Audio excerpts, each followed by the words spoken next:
Alright, so welcome back. Let's just run through these last few examples now. So looking at C here, 4x squared minus 28x plus 49. I'm just going to start by setting up like I always do, by putting the x squared terms in the top left and the constants in the bottom right.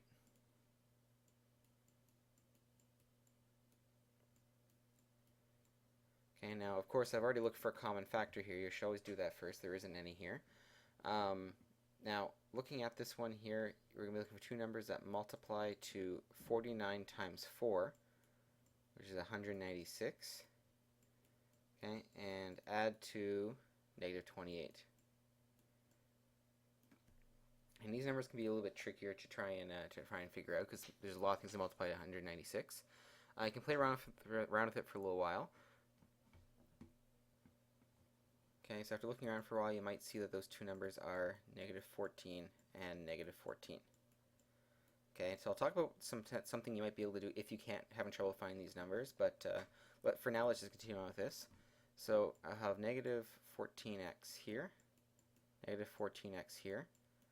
Okay, and because this one is a bit more complex, because the a value here is not 1, there you have to try a few different things here. Now, again, 4x squared is a few different things that multiply to it, so if your first thought is to go 4x and x, feel free to try that. However, you're going to quickly run into a problem because you'll find that 4 does not go into negative 14. Okay, and you'll have the same problem if you put the 4 here and just have 1x here, right? 4 does not go into negative 14. So 4x and 4x are not going to work. Okay, so you're going to have to try 2x and 2x. Okay, so if this works, let's see what we got. So 2 goes into negative 14 negative 7 times, right? 2x times minus 7 gives me negative 14x. The same thing happens up here, 2x times minus 7. So I wind up with, for my factored form, 2x minus 7, and then another 2x minus 7. Okay, so I can simplify this one into 2x minus 7 all squared. Okay, so when you have something that factors and both factors are identical, please simplify it, because if you're multiplying by something by itself, it becomes that thing squared. And this is a special kind of factoring called a perfect square trinomial. Okay, and you can recognize that when you look at your final answer here, you wind up getting the same factor repeated. Okay, so one of the things that you might have been wondering as you're going through this is it was tricky to come up with this pair of numbers here, right? So if you really go with your times tables, you might be able to work this out relatively quickly, but it can be a little bit tricky. It is possible to try and do these arrays using a little bit of trial and error. Okay, it's just not usually recommended because it can take a little while. But at the very least, if you're completely in a bind, it's something you could try.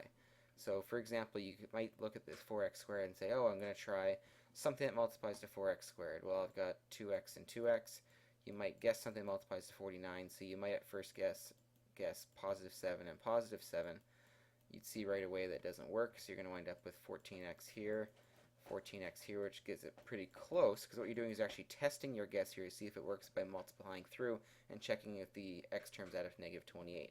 You wind up relatively close here. You get negative 20. You get positive 28 with what's in here. You need negative 28, but then you can realize that, hey, if these are both negative, I get negative 28. So you can change both these positive 7s to negative 7s to get it to work. Okay, so in theory, you could always play around with different factors for 4x squared, different factors for 49, and try and get something to work out eventually. It can take a little while. To me, it's easier to still try and find these pairs of numbers that work, because then you can figure it out from there. But again, it's just another option for you in case you guys want to try it. Okay, let's take a look at this last one now. So negative 2x squared minus 4x minus 2. One thing you should always look for first, again, I've mentioned it before, is looking for a common factor. So all of these terms right here are divisible by 2, and since the leading term is negative, I want to take that negative out as well. Okay, I'm going to want you guys to do that. It just makes the array a lot easier to work with. It makes your final answer a lot cleaner as well. Because when you saw factored form last unit, you never really saw negatives attached to the x, and if you did, they were a little bit harder to try and find the zero. So we want to have that negative factored out if ever we can. So I'm going to take out the negative 2 as a common factor. Okay, it doesn't disappear, it's still there, just hanging out in front. And I wind up with x squared. Taking out the negative changes the signs of everything on the inside as well. So I'm going to have plus 2x and plus 1. Okay, so now one of the added bonuses of doing this, aside from the fact that you have to get full marks, is that what's left over here is a lot easier to factor in an array than what we started with. Okay, so now you can put x squared and plus 1 into an array. Okay, and x squared doesn't have a lot of options. You're just going to have x times x here. Looking for two numbers that multiply to 1 times 1, which is 1. So two numbers that multiply to 1 add to 2. So those numbers are 1 and 1. So you get 1x and 1x. So you get plus 1 on the outside.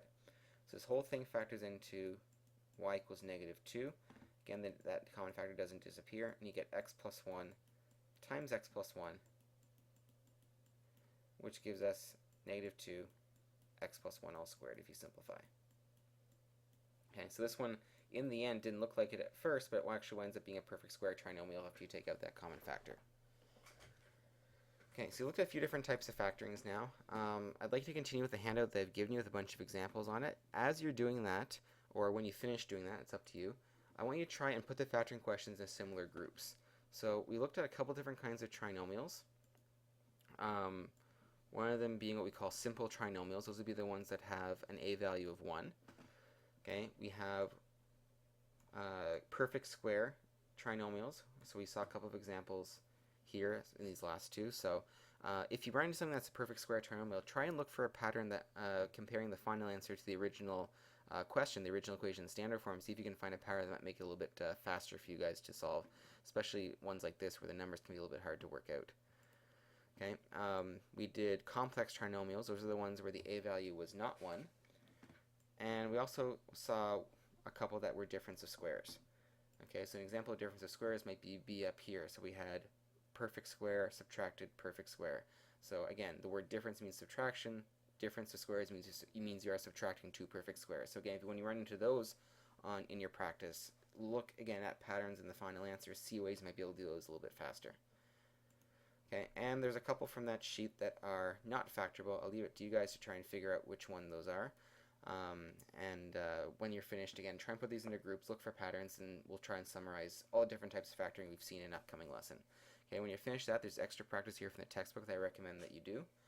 Okay, and at this point as well, if you want to look at how the different factoring questions are grouped, I will reveal those. If you're not ready to see them, then don't look just yet. But when you are, I can reveal these and you can sort of see which equations went into similar groups.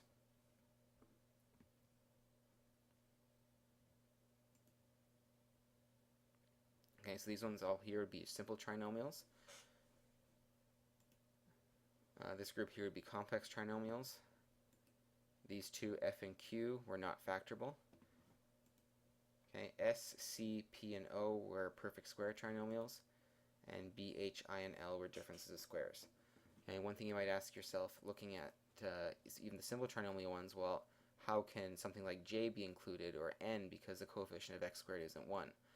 However, if you look at these all have a common factor that can be taken out, and after the common factor is taken out, you have a simple trinomial left over. So we'll summarize all that in an upcoming lesson. Okay, so that's it for now, and we'll see you over in lesson 26.